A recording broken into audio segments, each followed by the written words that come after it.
ARES. Les podcasts de l'ARES.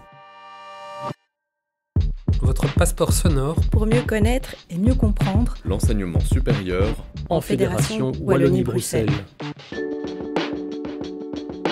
Zoom. Là où les voix expertes résonnent, où les histoires se dévoilent et où les idées prennent vie. Et où les idées prennent vie.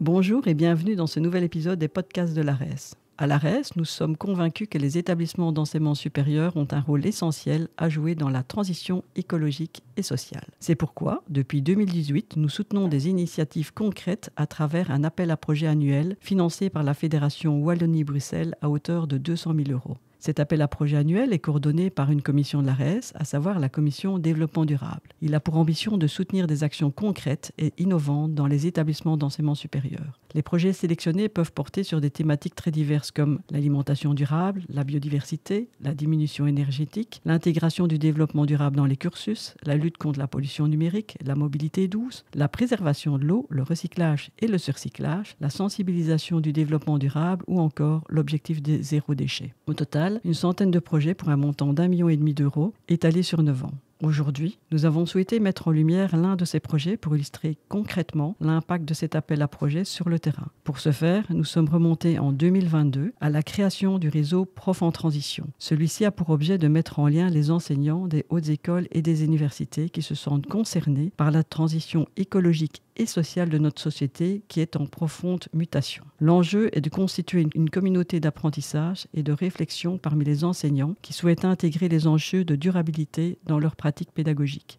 Nous allons donc vous faire découvrir ce fameux réseau de profs en transition. Pour en parler, nous avons le plaisir de recevoir Colline Ruet, professeure associée à l'UC Louvain, et Edith Singleton, maître assistante et coordinatrice développement durable à la Haute École Lucia de Brouckère. Bonne écoute. Merci d'être avec nous aujourd'hui. Pour commencer, j'aimerais vous poser une première question. Comment le réseau Prof en Transition est-il né ? Alors, le réseau Prof en Transition a été lancé officiellement en février 2022. Et c'était vraiment suite à un long moment d'incubation avec toute une série de collègues. Donc, on a mis plusieurs mois en intelligence collective à créer les fondations du réseau, sa gouvernance, sa vision. Et c'était suite dans le cadre d'un projet qui s'appelait Transdisc sur les dimensions subjectives et culturelles de la transition. On avait notamment réfléchi aux pédagogies de la transition et comment diffuser ça parmi nos collègues en haute école. Donc, ça a été vraiment une des retombées, un des impacts sociétaux de ce projet. Et très vite, on a été face à la question de comment financer les activités du réseau puisqu'il n'y avait pas vraiment de financement qui est disponible au sein des hautes écoles. Et donc c'est pour ça qu'on a postulé donc à 2 reprises à l'appel à projet développement durable de l'ARES. D'abord pour le premier grand événement qui a été organisé par le réseau en juin 2022, donc peu de temps après la création du réseau, à la Marlagne. Donc on avait loué toute la Marlagne. Il y avait à peu près une centaine de participants, 15 ateliers donc, qui avaient été organisés par des collègues. Et donc ça a été vraiment un grand moment pour se rencontrer, faire la connaissance de tous les collègues qui étaient intéressés par le projet du réseau. Donc c'était un moment quand même important dans la création du réseau. Et puis l'année suivante, on a de nouveau postulé à l'appel à projet de l'ARES pour une seconde édition d'un moment collectif qui a été organisé en collaboration avec le festival Maintenant à Louvain-la-Neuve et l'ASBL Écotopie, qui est un laboratoire d'éco-pédagogie. Et de nouveau, c'était un moment de rencontre, mais aussi de formation sur des approches pédagogiques intéressantes en la matière. Le réseau Prof en Transition se mobilise autour des enjeux de la transition écologique et sociale dans l'enseignement supérieur. Quelle est la particularité de votre vision et de votre façon d'aborder ces enjeux ? Alors ça a été un moment quand même vraiment important dans le cadre du réseau, c'est-à-dire qu'on se rendait compte qu'il y avait une multiplicité de visions autour des questions de transition socio-écologique et il y avait la volonté d'affirmer la vision du réseau en la matière. Donc si vous allez sur le site du réseau, donc réseauprofentransition.be, vous allez voir qu'il y a un manifeste auquel on propose aux membres du réseau d'adhérer, même s'il n'y a pas besoin de signer le manifeste.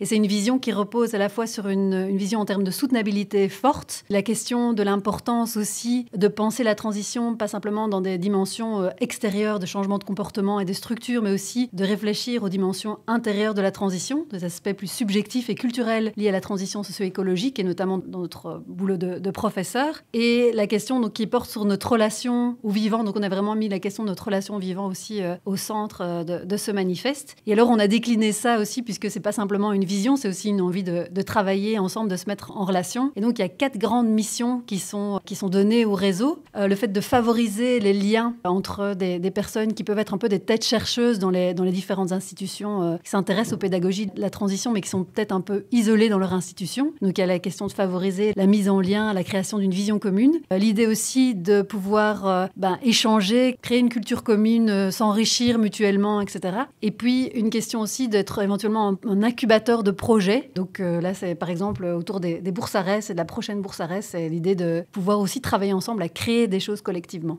Comment le réseau s'organise-t-il et quels sont les projets en cours ?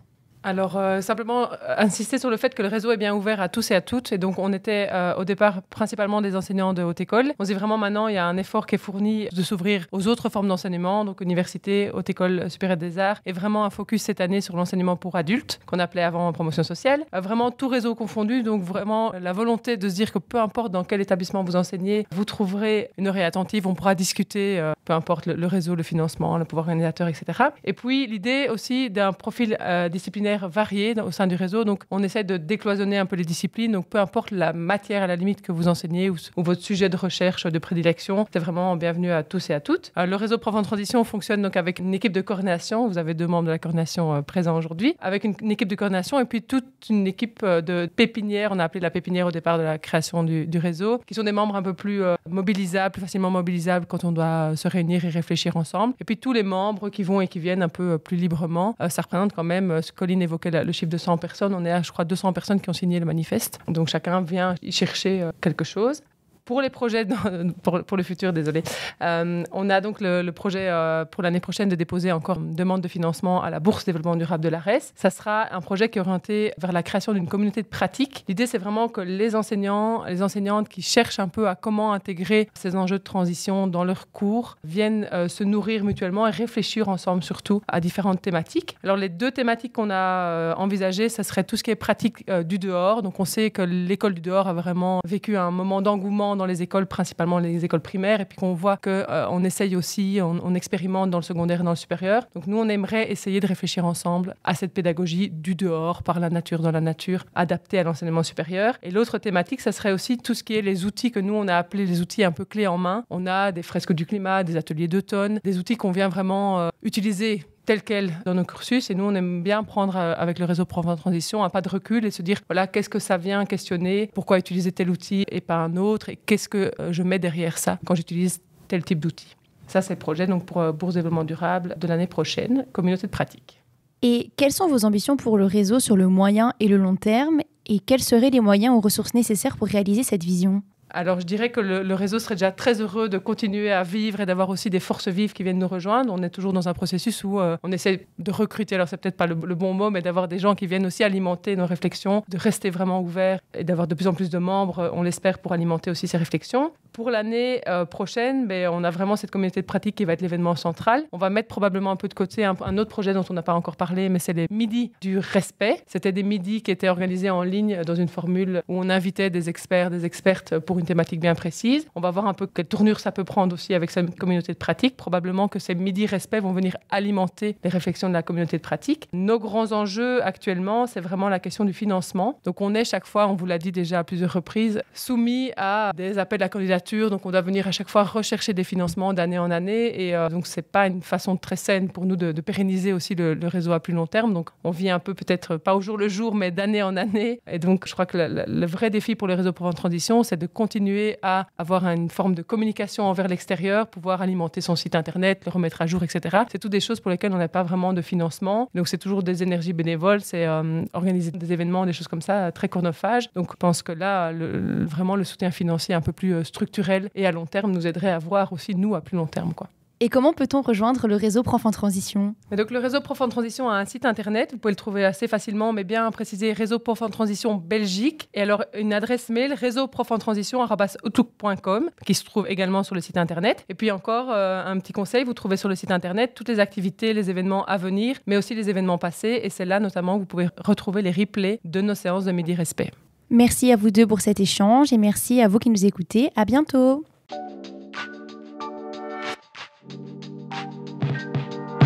Les podcasts de l'ARES. Merci d'avoir embarqué avec nous dans cet épisode du podcast de l'ARES. Retrouvez nos interviews, nos tables rondes et nos reportages sur votre plateforme de podcast. À bientôt Pour de nouvelles découvertes.